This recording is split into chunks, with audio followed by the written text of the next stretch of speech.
Quand j'ai réfléchi à un adjectif pour décrire Jean Moulin, au travers de sa personnalité, un mot m'est venu à l'esprit, c'est le mot pittoresque. La définition du mot pittoresque, c'est quelqu'un qui attire l'attention, charme ou amuse par un aspect original. C'est quelqu'un qui dépeint bien d'une manière imagée. Je crois que cette définition correspond exactement à la personnalité de Jean Moulin. C'était vraiment un personnage atypique et qu'on avait, plaisir à côtoyer au quotidien et dans différentes circonstances, professionnelles ou personnelles. Pour moi, c'était un homme passionné par son métier de pharmacien. Toujours en quête, d'amélioration ou à la recherche, de nouvelles solutions. Un bel exemple, le four à micro-ondes.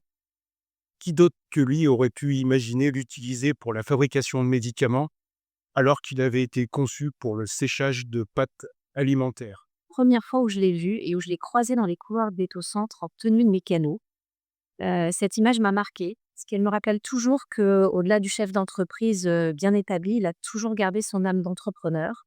Il aimait bien avoir les mains dans le cambouis, tester, expérimenter et il n'avait pas peur d'oser. Je ne peux rendre hommage à monsieur Moulin sans évoquer la période de l'examen, la fameuse période Lexamalte. Durant les mois qui étaient consacrés à ce projet, monsieur Moulin venait, régulièrement sur le site de Refairtech, soit pour assister à des réunions, soit il venait aussi en production tard le soir, pour voir comment se passaient les lots d'essai ou de validation. Mais pendant cette période, ça a été l'occasion aussi de partager de nombreux déjeuners avec lui et les déjeuners étaient toujours des moments très conviviaux, riches, dans les anecdotes du groupe, et les débuts de TVM et de Centre notamment. Et des anecdotes qui étaient souvent d'ailleurs partagées avec, Chantal Hunier. Et aujourd'hui, je me rends compte, avec le recul, combien ces moments étaient empreints de l'histoire du groupe. Et ce que j'aimais chez lui, c'était son naturel et sa façon d'être, sans prétention. Je l'ai connu d'abord avec une méhari. Il arrivait au laboratoire TVM à l'époque en méhari, il se garait devant et après il a eu son Scénic 1re génération, Scénic qu'il devait toujours avoir et il était toujours, aimable et avec tous les collaborateurs qu'il croisait. Son côté entrepreneur, créateur, qui recherche des innovations et le quotidien l'intéressait peu, mais c'était vraiment, une idée par jour et toujours un projet derrière avec, un un objectif, une performance, un défi à réaliser. Papa va donc partir le 1er mai 2003 sur le chemin de Compostelle et s'engager sur ce grand pèlerinage. Il part de La Chaise-Dieu, qui est un haut lieu de départ pour les pèlerins du Puy-de-Dôme et d'Auvergne. Et c'était un lieu qu'il aimait beaucoup et c'est ce lieu-là qu'il choisit comme départ.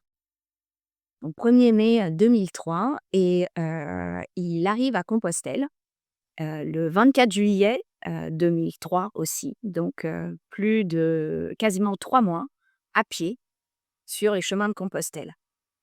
Et pour moi, c'est vraiment un moment assez incroyable, pour, marquer son départ à la retraite et de vraiment cette volonté de coupure en quelque sorte et de, d'arrêter ou de changer de rythme par rapport à cette activité toujours très, très dynamique et entrepreneuriale, qu'il a que vous connaissez, que beaucoup d'entre vous connaissent, hein. Mais du moment où il a décidé de prendre sa retraite et je pense que c'était vraiment un trait de caractère de mon père, il voulait vraiment laisser la place et s'engager sur le chemin de Compostelle et retrouver, le rythme de la marche aussi, de cette vie au rythme de la marche, voilà, lui a vraiment permis de faire cette transition, dans les meilleures conditions possibles et quelque part finalement assez rapidement de pouvoir, passer la main et laisser, le terrain et le champ libre aussi, à celle qu'il avait choisie, pour lui succéder donc Chantal Ligné.